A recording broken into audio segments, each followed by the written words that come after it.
지금으로부터 무려 4,000년도 더 전부터 이렇게 거대한 피라미드를 짓던 고대 이집트 사람들은 평생 죽음 이후를 대비하는 삶을 산다고 해도 과장이 아닐 정도로 사후 세계에 대해 많은 관심을 가지고 있었는데, 그들은 인간이 죽으면 영혼은 사후 세계로 가지만 언젠가는 영혼이 다시 육체로 돌아온다고 믿었기 때문에 육체를 온전한 상태로 유지하기 위해 미라를 만들었다고 합니다. 재미있는 점은 당시 이집트 사람들은 영혼이 심장에 있다고 믿었기 때문에 다른 장기들은 따로 빼냈고, 심지어 뇌는 쓸모없는 것으로 생각해 완벽히 제거했던 반면 심장은 죽은 자의 몸에 그대로 보관했다는 점이죠.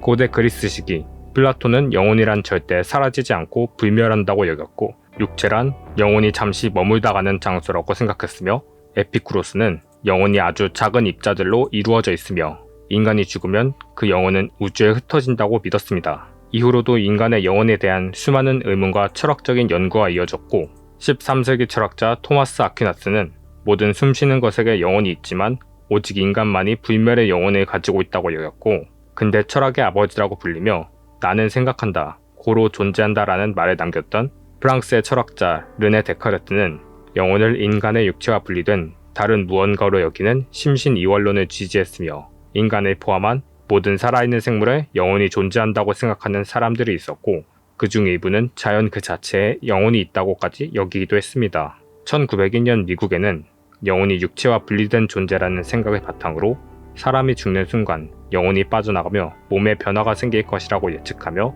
그 변화를 측정하려고 했던 사람이 있었습니다. 그 사람은 바로 미국의 의사 던컬 맥두걸로, 그는 이 아이디어를 바탕으로 영혼에도 무게가 있다고 생각했고, 따라서 인간이 죽음을 맞이하면 영혼이 빠져나가 무게가 줄어들 것이라는 가설을 세웠습니다. 그는 죽음을 앞둔 환자들을 침대채로 거대한 저울에 올려놓고 질량의 변화를 측정했고, 당시 6명의 피실험자 중 단 1명의 무게가 21g이 줄어들었는데, 이 실험 결과가 신문에도 실리면서 한때 영혼의 무게가 21g이라는 속설이 돌기도 했습니다. 하지만 이 실험은 불과 6명밖에 되지 않는 피실험자들을 대상으로 했다는 점과, 실제로는 죽음을 맞이한 후 오히려 무게가 늘어난 사람들도 있었음에도 자신의 가설을 입증하기 위해 다른 결과들을 무시했다는 점 등 잘못된 점이 많습니다. 심지어 그는 인간에게만 영혼이 존재하며 동물에게는 영혼이 존재하지 않는다는 자신의 생각을 증명하기 위해 동물 실험도 시도했는데, 죽어가는 개를 구하기 힘들었다는 이유 때문에 건강한 개들을 독사시키면서 실험을 진행했으며, 이 불완전한 실험 결과를 바탕으로 개들의 경우에는 사람과 달리 죽은 후에도 무게가 변하지 않았다고 하며, 육체와 영혼은 분리된 존재지만 동물에게는 영혼이 없다는 자신의 가설이 옳다고 주장했습니다. 그 후 역시나 많은 과학자들이 실험 결과와 과정이 모두 잘못되었다고 비판했지만,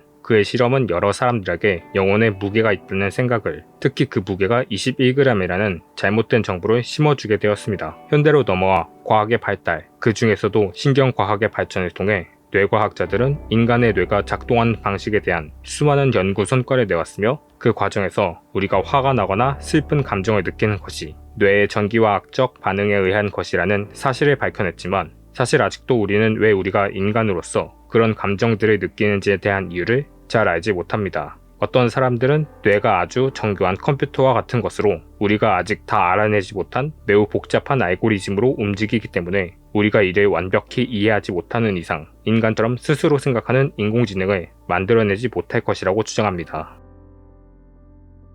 영혼이 존재한다고 여겨지는 여러 이유 중 하나는 인간이 스스로 살아있다고 느끼며 자기 자신의 존재를 인식하고 스스로의 의지에 따라 자주적인 판단을 내릴 수 있는 존재이기 때문이라는 의견이 존재합니다. 하지만 앞서 이야기한 것처럼 우리가 하는 행동과 우리가 어떤 행동을 하고자 하는 욕망까지도 모두 뇌의 복잡한 전기화학적 작용에 의해 정해지는 것이라면, 인간에게 있는 영혼이라고 부를 만한 무언가가 그 전기화학적 신호를 만든 것인지, 아니면 이미 운명처럼 우리가 어떤 행동을 할지는 이미 정해져 있고 그 운명에 따라 뇌의 전기화학적 신호가 나타나고 그것이 거꾸로 의식이라고 부를 만한 것을 만드는 것인가에 대한 논쟁은 오랜 시간 답을 알 수 없는 의문이었습니다. 이와 관련해서 진행된 유명한 실험이 1980년대 벤자민 리벳이 했던 리벳 실험입니다. 리벳은 실험 대상자에게 버튼을 준 뒤 대상자의 두뇌 활동 신호를 측정하면서 자신이 원하는 순간에 버튼을 누르도록 했는데, 그 결과는 놀라웠습니다. 상식적으로 생각해봤을 때 우리가 원할 때 버튼을 누른다는 것은 버튼을 누르고자 하는 의지 발생, 우리의 뇌에서 손가락을 움직이게 하려는 전조 발생, 우리의 손가락 손가락이 움직여서 버튼을 누름의 과정을 거친다고 생각할 것입니다. 하지만 실험 결과 우리가 버튼을 누르고자 하는 의지가 생긴 시점이 우리 뇌가 손가락을 움직이게 하려는 전조보다 뒤의 시점이라는 것이 밝혀졌습니다. 이 실험 결과는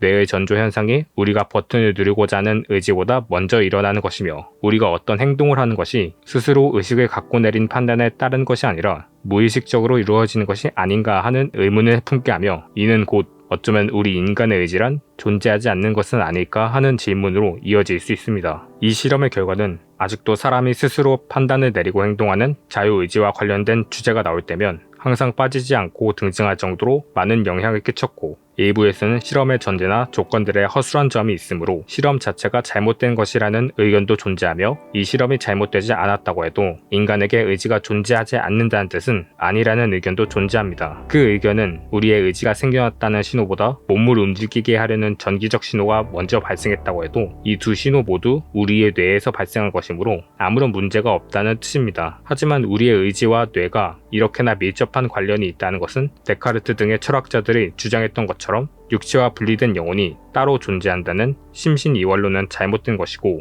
영혼과 육체의 관계는 서로 분리해서 생각해서는 안 된다는 결론이 내려집니다. 이렇게 우리의 행동이 마치 의식을 거치지 않고 의지 없이 무의식적인 과정을 통해 이루어진다는 것과 관련해 또 다른 흥미로운 의견이 있는데요. 인간은 태어난 이후 여러 감각을 받아들이고 경험하며 엄청난 양의 정보를 뇌 속에 저장한다고 합니다. 이 정보 중 일부는 우리가 필요할 때면 언제나 꺼내 사용할 수 있는 곳에 저장되어 있고 나머지는 뇌 어딘가 우리가 기억하지 못하는 곳에 계속해서 쌓이죠. 우리가 어떤 물체를 봤을 때 우리 뇌에서는 짧은 시간 동안 그 물체에 대한 수많은 정보를 아마 그 물체를 본 순간에는 필요 없을 정보들까지 이미 우리가 저장해놨던 뇌 속 정보들의 영향으로 인해 떠올리게 되고 엄청난 속도로 그 정보들이 취합된 후 그 결과 특정 행동을 취하는데 이때 뇌 속 깊은 곳에 저장되었던 정보들을 우리의 잠재의식이라고 부릅니다. 즉 우리가 무의식적으로 행하는 것처럼 보이는 행동들이 사실은 우리가 지금까지 살아오면서 뇌 속에 쌓아왔던 정보들의 결과물이라는 뜻입니다. 실제로 과학자들은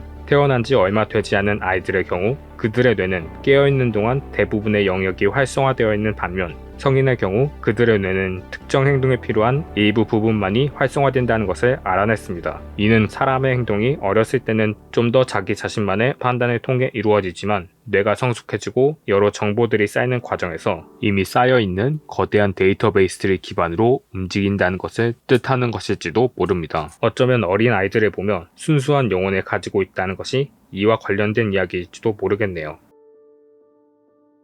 이처럼 지금까지 인간이 발전시켜온 학문과 과학은 대부분 육체와 분리되어 따로 존재하는 정신적 존재인 영혼에 대해서는 부정적인 입장이 대부분입니다. 하지만 블랙홀 연구로도 유명한 이론 물리학자 로저 펠로즈는 영혼의 존재와 해석에 대해 양자역학적 관점을 도입하며 뇌세포 안에 존재하는 구조물인 미세소관에 양자 정보가 저장되어 있으며 이 미세소관이 일종의 양자 컴퓨터의 역할을 하여 그 안에서 이루어지는 계산이 인간의 의식을 만들어내고 뇌는 단지 인간이 살아있는 동안에만 의식이 존재하는 기관일 뿐이며 죽음을 맞이한 이후에 뇌가 정지하면 의식은 육체를 떠나 우주로 향한다는 조화객관 환원 이론이라는 흥미로운 이론을 제시하기도 했는데 이 의견은 여러 허점이 존재해 아직까지는 비주류 의견으로 여겨집니다. 또 일부 전문가들은 지금까지의 신경과학적 실험 결과들은 아직 실체가 없는 순수한 정신만으로 이루어진 영혼이 존재하지 않는다는 것을 완벽하게 증명하기에는 부족하다고 생각하기도 합니다. 이러한 의견들은 지금 보기에는 비주류에다가 상식적으로도 받아들여지지 않을 만해 보이기는 합니다. 하지만 언제나 과학 이론이라는 것은 완벽한 진리를 추구한 것이 아니고 관찰할 수 있는 사실과 지금까지의 이론들을 기반으로 하여 가장 그럴듯한 해석을 받아들이는 것입니다. 즉 언젠가 지금은 말도 안 되는 것처럼 보이는 의견들이 나중에는 가장 신뢰도 높은 주류로 떠오를 수 있을지도 모른다는 뜻이죠. 결국은 전문가들조차 아직은 무엇이 정답인지 정확하게 알 수 없습니다. 여러분들은 영혼이라는 것에 대해